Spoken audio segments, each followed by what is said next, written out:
பல்வேறு பணிகளை நாம் ஆற்றுகின்ற போதிலும் எம் உறவுகளை வாழ வைக்கின்ற உன்னதமிக்க சேவையை ஆற்ற உள்ளோம். ஜீவ ஊற்று அன்பின் கரம் பணிகளை பற்றி அறிய பணிகளுக்கு நீங்களும் உதவ எம்மோடு இணைத்திருங்கள். அனைவருக்கும் வணக்கம். நாங்கள் இப்போ எங்கே போய்கொண்டிருக்கிறோம்னு பார்த்தீங்கன்னா, திருகோணமலை மாவட்டம். திருகோணமலை மாவட்டத்தில் இருக்க தென்னன் மரபு அடி என்ற கிராமத்துக்கு வந்து போய்கொண்டிருக்கிறோம். உண்மையிலே பார்த்தீங்கன்னு சொன்னால், இந்த இடம் அதாவது முல்லைத்தீவில் இருந்து முல்லைத்தீவு ஊடாக புல்மோட்டை மணலாறு புல்மோட்டை ஊடாக வந்து இந்த பாதை வந்து போகுது. புல்மோட்டைக்கு செல்லுது இந்த பாதை. இதால் அப்படியே நேராக போனால் திருகோணமலை மாவட்டத்துக்கு போகலாம். இதற்கு இடையில தான் வந்து பார்த்தீங்கன்னா, இந்த தென்னன் மரபடின்ற ஒரு கிராமம் வந்து இருக்குது. இந்த தென்னன் மரபடி கிராமம் வந்து முன்னர் ஒரு காலத்தில் வந்து பெரிய ஒரு விவசாய நிலமாகவும் விவசாயிகள் அதிக அளவில் நிறைஞ்சிருந்த இடமாகவும் இந்த தென்னன் மரவடி கிராமம் வந்து இருந்தது. இப்போ பார்த்தீங்கன்னு சொன்னால் இந்த தென்னன் மரவடி கிராமத்தில் வந்து பாரிய அளவில் மக்கள் வந்து குறைஞ்சிருக்கணும். உண்மையிலேயே என்னென்று சொன்னால் அங்கே வந்து யானைகள் தொல்லை என்று சொல்லியும் விவசாயங்கள் மேற்கொள்ளலான்னு சொல்லியும் அதுக்கு யுத்த காலங்களில் வந்து இடம்பெயர்ந்த மக்கள் வந்து திரும்பி மீள் குடியேற்றம் வராமல் ஒரு சில மக்கள் மட்டும் இந்த கிராமத்தில் இப்போ மீள் குடியேற்றத்தில் வந்து இருக்கணும். பார்த்தீங்கன்னு சொன்னால் அநேகமான இடங்கள் வந்து வேறு ஆட்கள் வந்து இந்த காணிகளை ஆட்சி கொள்றதா வந்து சொல்லியிருக்கணும் அந்த கிராமத்தால்.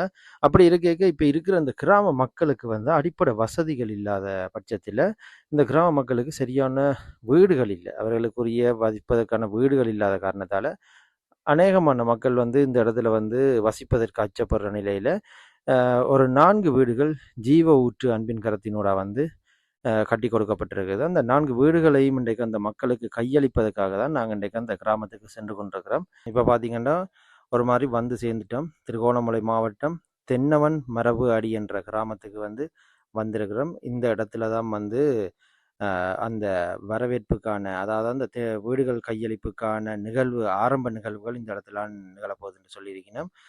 அப்படியே பார்த்தீங்கன்னு சொன்னால் நாங்கள் தொடர்ச்சியாக அந்த கையளிக்க போகிற அந்த வீடுகளை வந்து ஒரு மேற்பார்வையிடுவோம் என்று சொல்லி நேரடியாக போய் பார்த்துருந்தோம் நாங்கள்.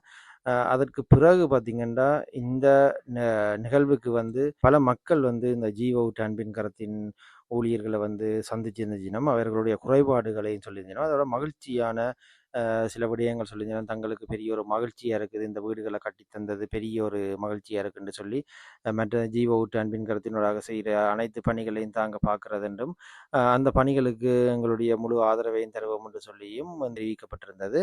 அதன் அடிப்படையில் பார்த்தீங்கன்னு சொன்னால் ஆரம்ப நிகழ்வாக பாடசாலை மாணவர்களால் வந்து மாலை அணிவிக்கப்பட்டு அங்கே பிரதம விருந்தினராக பல விருந்தினர்கள் வந்திருந்துச்சுன்னா பிரதேச செயலாளர், வைத்தியர், கிராம சேவகர் அப்படி பலர் வந்து வந்திருந்துச்சினோம். அதாவது இந்த வீடுகளுக்கு நிதி உதவியை வழங்கின அந்த நிறுவனத்தின் உரிமையாளர்களும் வந்திருந்துச்சினோம். இப்போ பார்த்தீங்கன்னு சொன்னால் மாலை அணிவிக்கப்பட்டு அவர்கள் வரவேற்கப்பட்டு உள்ளே அழைத்து செல்லப்பட்டு பிறகு மங்கள விளக்கு ஏற்றப்பட்டு அதன் பின்னராக வந்து நிகழ்வுகள் ஒவ்வொன்றாக ஆரம்பமாகியது.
இந்த வீடுகளுக்கு நிதி அனுசரணை வழங்கினது சமூக மேம்பாட்டு அறக்கட்டளை, அதாவது பிளிச் ரீஸ்டோர் ஃபவுண்டேஷன் என்று சொல்லி அவர்கள் தான் இந்த வீடுகளுக்கான நிதி அனுசரணை வந்து வழங்கி இருந்துச்சுன்னா.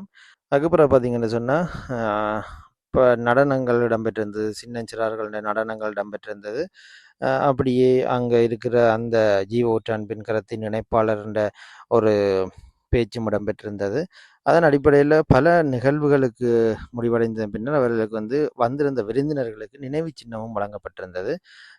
இந்த வீடு கட்டுறதுக்கு உதவியாக இருந்த டிஓ அவர்களுக்கும் மற்றும் உறுப்பினர்களுக்கும் அங்கு பணியாற்றிய சேவகர்களுக்கும் வந்து நினைவு சின்னங்களும் வழங்கப்பட்டிருந்தது. அதன் அடிப்படையில் பார்த்தீங்கன்னு சொன்னால் முதலாவது வீடை முதலாவது வீடை வந்து திறந்து வைக்கிறதுக்காண்டி நாங்கள் சென்றிருந்தோம். அங்கே வந்து பிரதேச செயலாளரால் வந்து அந்த முதலாவது வீடு வந்து திறக்கப்பட்டிருந்தது.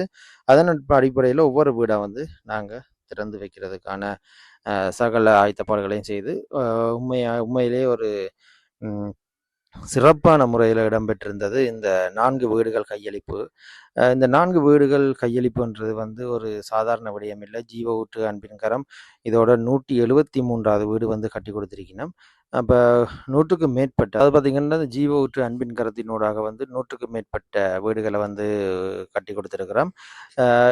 இதன் அடிப்படையில் இன்றைய தினம் திருகோணமலை மாவட்டம் தென்னன் மரவடி என்ற கிராமத்தில் வந்து இந்த 4 வீடுகள் கையளித்து வைத்தது வந்து பெரும் மகிழ்ச்சி அடைய செய்து. என்னென்னு சொன்னால் அடிப்படை வசதிகள் எதுவும் இல்லாமல் இந்த கிராம மக்களுக்கு வந்து இந்த வீடுகளை கையளித்ததில் ஜீவ ஊற்று அன்பின் கரத்தினோட எங்களுடைய நன்றிகளையும் வாழ்த்துக்களையும் தெரிவித்துக் கொள்கிறோம்.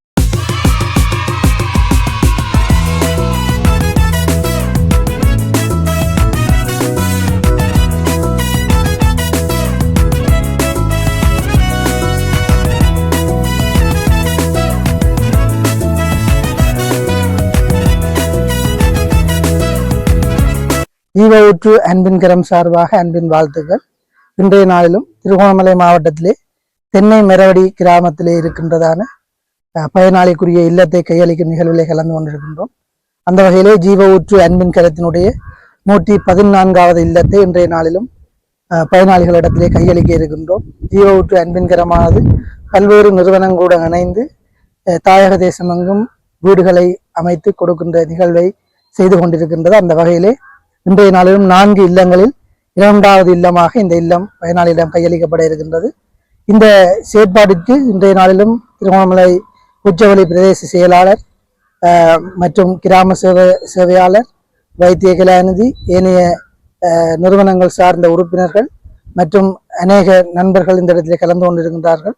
இந்த இல்லத்தை இன்றைய நாளிலும் இந்த பயனாளியிடம் கையளிப்பதை இட்டு மிகுந்த மகிழ்ச்சி அடைகின்றோம். மேலும் ஜீவ ஊற்று அன்பின் கரத்தோடு இணைந்து தாயகத்திலே இவ்வாறான உதவிகளை செய்வதற்கு விரும்புகிற நபர்கள் ஜீவ ஊற்று அன்பின் கரத்தோடு இணைந்து இவ்வாறான செயற்பாடுகளை சிறப்பாக மேற்கொள்ளலாம் என்பதை தெரிவித்துக் கொள்கிறேன்.